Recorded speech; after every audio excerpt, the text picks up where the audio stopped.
Assalamualaikum warahmatullahi wabarakatuh. Jumpa lagi kita Bapak Ibu. Video kita kali ini adalah lanjutan video sebelumnya terkait dengan PPDB tahun pelajaran 2023-2024 Bapak Ibu. Jadi paparan kita kali ini adalah ini ada 4 jalur. Saya ambil judul 4 jalur penerimaan peserta didik baru atau PPDB tahun pelajaran 2023-2024 ya. Sebagaimana di video saya sebelumnya Bapak Ibu bahwa aturan kita masih menggunakan Permendikbud ya nomor 1 tahun 2021. Kemudian ada 4 jalur ya penerimaan peserta didik baru tahun ini, tahun 2023-2024 ini. Yang pertama zonasi, kemudian afirmasi, kemudian perpindahan orang tua, prestasi. Jadi ada 4 jalur.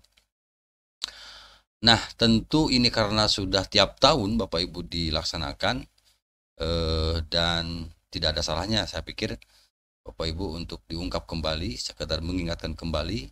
Saya akan coba memberikan paparan lagi apa itu sebenarnya zonasi, kemudian apa itu afirmasi, apa itu perpindahan orang tua, dan apa itu prestasi. Baik, langsung saja kita Bapak Ibu ya untuk PPDB ini terkait dengan 4 jalur penerimaan peserta didik baru tahun 2023 ini.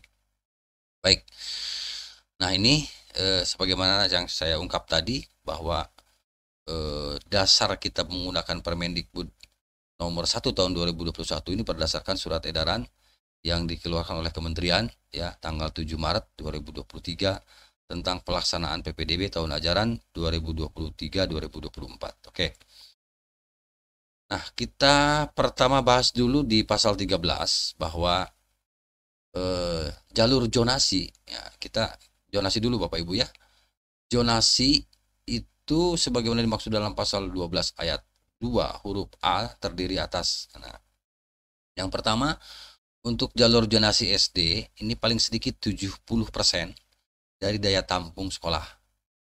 Itu Bapak Ibu. Jadi kalau misalnya daya tampungnya 100, saya contohkan, maka 70-nya itu adalah untuk zonasi ya. Paling sedikit tuh Bapak Ibu. Jadi kalau misalnya menampungnya hanya 100 orang, ya berarti ada 70 daya tampungnya itu dari jalur zonasi. Kemudian untuk SMP ya, jalur zonasi SMP paling sedikit 50%.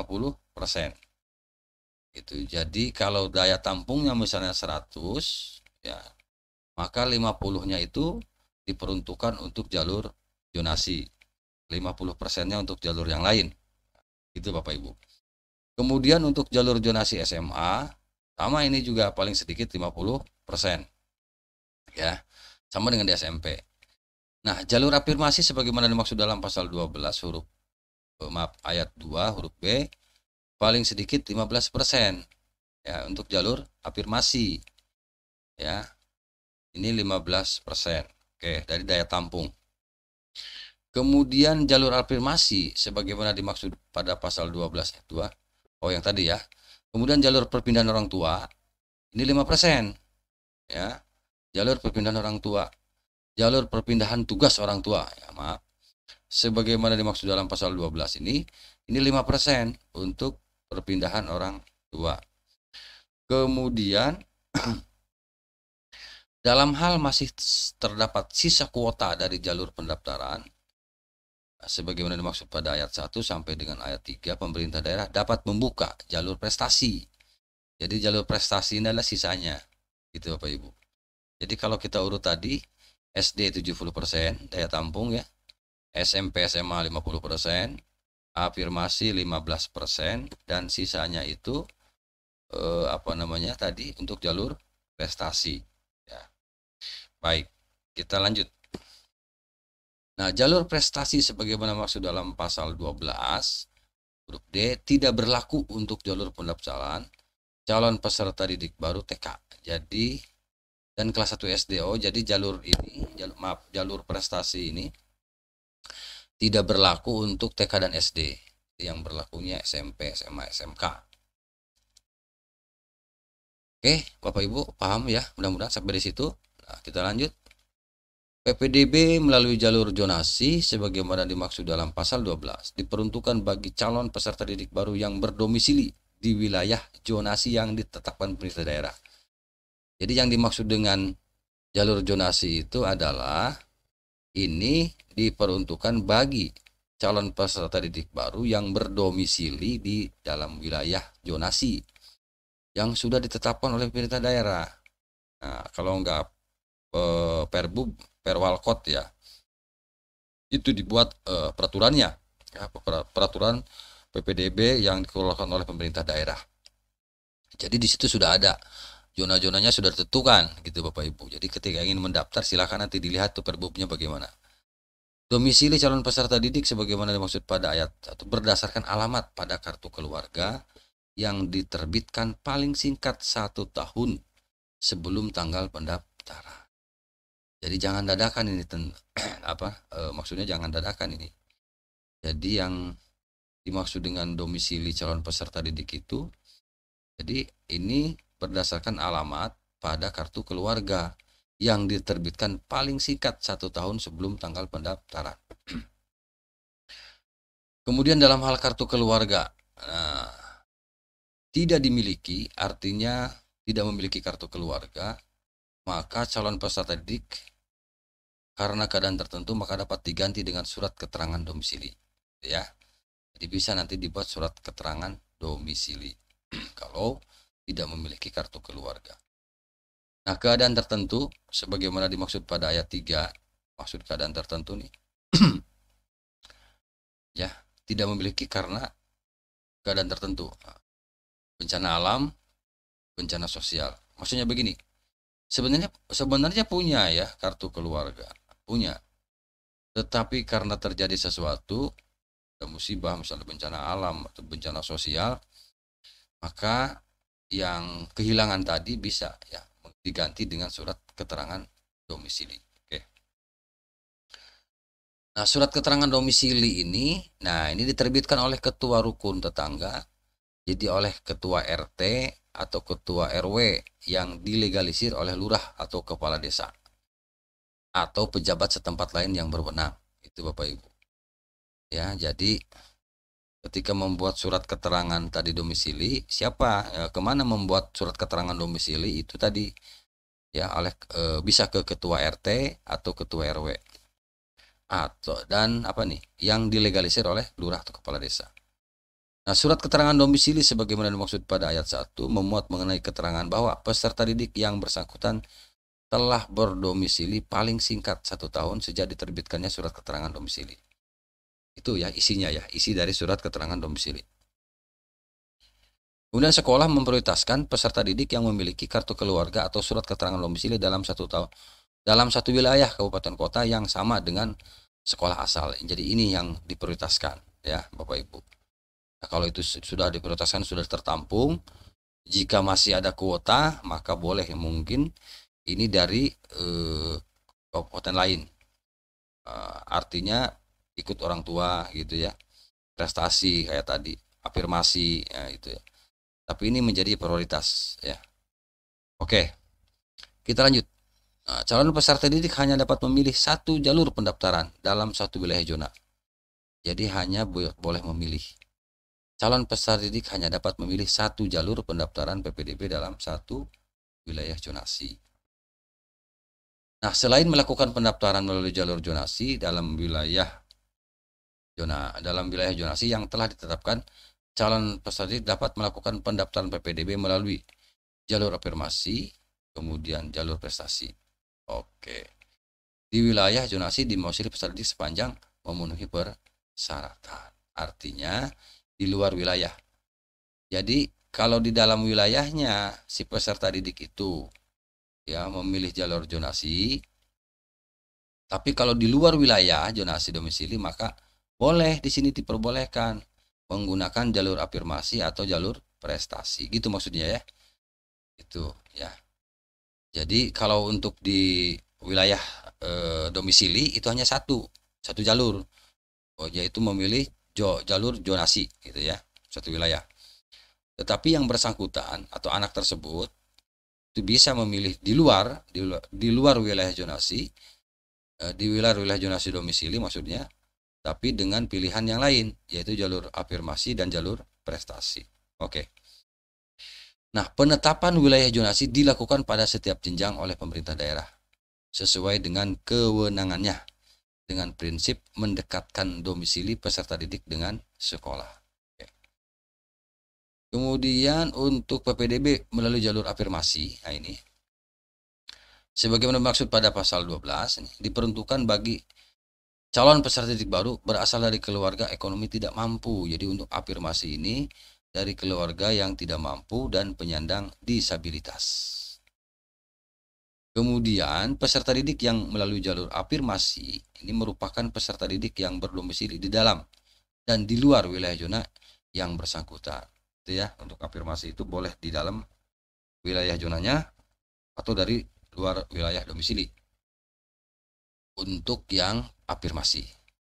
Dalam hal calon peserta didik yang mendaftar melalui jalur afirmasi melampaui jumlah kuota jalur afirmasi yang ditetapkan oleh pemerintah daerah setempat, maka penentuan peserta didik dilakukan dengan memprioritaskan jarak tempat tinggal calon peserta didik yang terdekat dengan sekolah. Oke. Kemudian di pasal 22-nya ini peserta didik baru yang berasal dari keluarga ekonomi tidak mampu. Ya, ini sebagaimana dimaksud dalam pasal 21 berupa wajib menyertakan. Jadi kalau memang mengaku misalnya dari keluarga tidak mampu, dari ekonominya yang ekonomi yang kurang bagus gitu ya. Ya, keluarga ekonomi yang kurang mampu lah. Ini harus menyertakan pertama bukti keikutsertaan peserta didik dalam program penanganan keluarga tidak mampu dari pemerintah pusat atau pemerintah daerah. Jadi ada surat atau ada bukti keikutsertaan bahwa memang kita termasuk keluarga yang kurang mampu. Kemudian yang B-nya surat pernyataan dari orang tua atau wali peserta didik yang menyatakan bersedia diproses secara hukum jika terbukti memalsukan bukti keikutsertaan dalam program penanganan keluarga tidak mampu. Kenapa ini yang B muncul ya? Poin B ini muncul supaya tidak terjadi manipulasi. Orang mampu ngaku tidak mampu. Nah, kayak begitu ya. Oke. Kemudian sekarang perpindahan tugas orang tua. Nah, perpindahan tugas orang tua atau wali sebagaimana dimaksud dalam pasal 12. Nah, kalau perpindahan orang tua buktinya apa? Ya, dengan surat penugasan dari. Nah, buktinya dibuktikan dengan surat penugasan dari instansi atau lembaga atau kantor atau perusahaan yang mempekerjakan. Jadi ada surat keterangan dari kantor atau dari instansi tempat bekerja, gitu ya. Ada surat tugas gitu, bahwa memang ditugasi di daerah itu. Gitu. Nah, ini nanti disertakan ya dalam pendaftaran. Kemudian dalam hal terdapat sisa kuota jalur perpindahan tugas, maka sisa kuota dapat dialokasikan untuk calon peserta didik pada sekolah tempat orang tua atau mengajar. Oke.